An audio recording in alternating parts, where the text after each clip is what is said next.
मालती एक बहुत ही गरीब औरत थी जो कि मॉल के सामने छोले समोसे बेचने का काम किया करती। उससे आने वाले पैसों से ही वो अपना और अपनी बेटी का पेट पालती थी। साथ ही अपनी बेटी की पढ़ाई के लिए पैसे भी भेजती थी। मालती का छोले चावल का स्टॉल बहुत अच्छा चलता था, जिससे वो अपनी सारी जिम्मेदारियों को अच्छे से उठा लेती थी। सब कुछ ठीक चल रहा था। तभी एक रोज मालती का मकान मालिक भीमचंद अपने परिवार वालों के साथ मॉल आता है, जहां उसकी नजर मालती के स्टॉल पर जाती है, जिसको देखकर वो अपनी पत्नी से कहता है, रेखा, मुझे एक बात समझ नहीं आती है।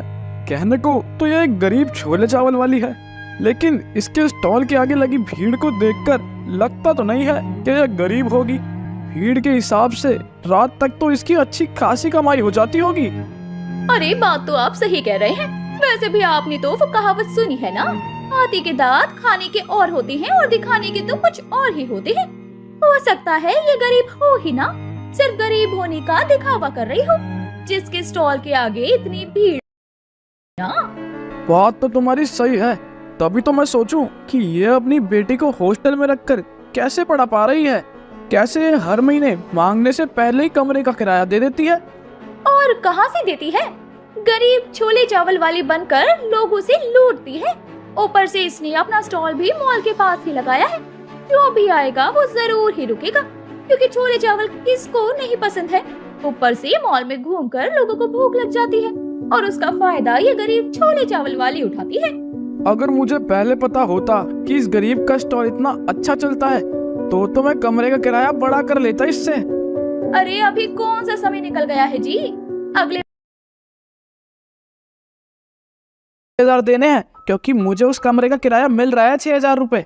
तुम्हें अगर कमरा खाली करना है तो खाली कर दो। भीमचंद की बात सुनकर मालती बहुत परेशान हो जाती है और आगे बिना कुछ बोले चुपचाप से वहाँ से अपने कमरे में चली जाती। तभी उसकी पड़ोसन निर्मला वहाँ आती है और उसके पास जाकर कहती है, तुम्हारी हालत देखकर पता लग रहा है मकान मालिक ने कमरे का किराया बढ़ा दिया है ना? हाँ, लेकिन तुम्हें कैसे पता? तुम लोगों के कमरे का भी किराया बढ़ा दिया है क्या मालिक ने?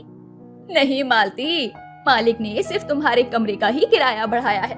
अभी कुछ दिन पहले वो किराया लेने के लिए आए थे, तभी मैंने उन दोनों की बातें सुनी।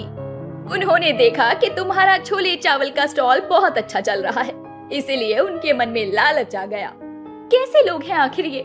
गरीब इंसान को थोड़ा भी बढ़ता हुआ नहीं देख सकते, तुरंत उसको पैर पकड़कर नीचे खींचने लगते हैं। तभी इनको लग रहा है कि मेरे पास बहुत पैसे हैं, मैं गरीब नहीं हूँ। लेकिन इन आँख के अंधों को मेरा रहन सहन देखकर भी पता नहीं चलता कि मैं गरीब हूँ या नहीं।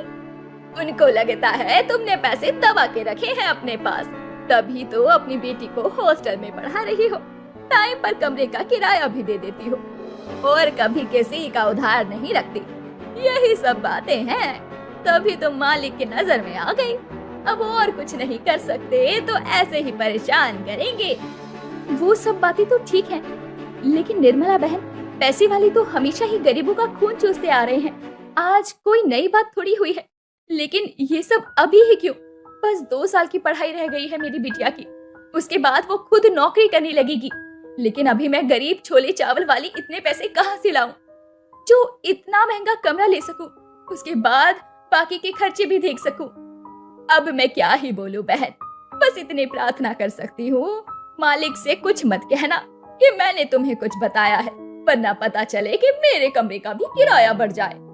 निर्मला इतना कहकर वहाँ से चली जाती है। ऐसे ही समय बीतता है और समय के साथ गरीब छोले चावल वाली की मुश्किलें भी और बढ़ जाती है, जिसके कारण वो दिन के साथ साथ रात में भी अपना छोले चावल का स्टॉल लगाना शुरू कर देती है, ताकि वो अपने खर्चों को पूरा कर सके।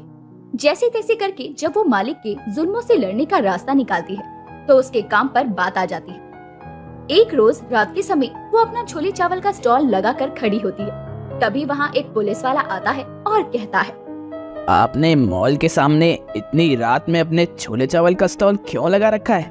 आप तो सिर्फ दिन में लगाती है ना, रात की परमिशन आपको किसने दी है? सर जी, मुझे पैसों की जरूरत थी और वैसे भी लोग रात में ही छोले चावल खाना ज्यादा पसंद करते हैं और मेरी भी थोड़ी कमाई हो जाती है, बस इसीलिए लगा लिया। और रही बात परमिशन की, तो वो तो मैंने दिन की भी नहीं ली है। क्या आप ये क्या बोल रही हैं? मॉल के आगे कोई भी ऐसे ही किसी का भी स्टॉल नहीं लगा सकता है, और आपने तो दिन रात किसी की परमिशन ही नहीं ली है। लगता है अपनी ही बातों में मैं खुद ही फंस गई। अब मैं क्या करूं? माफ कीजिए सर जी।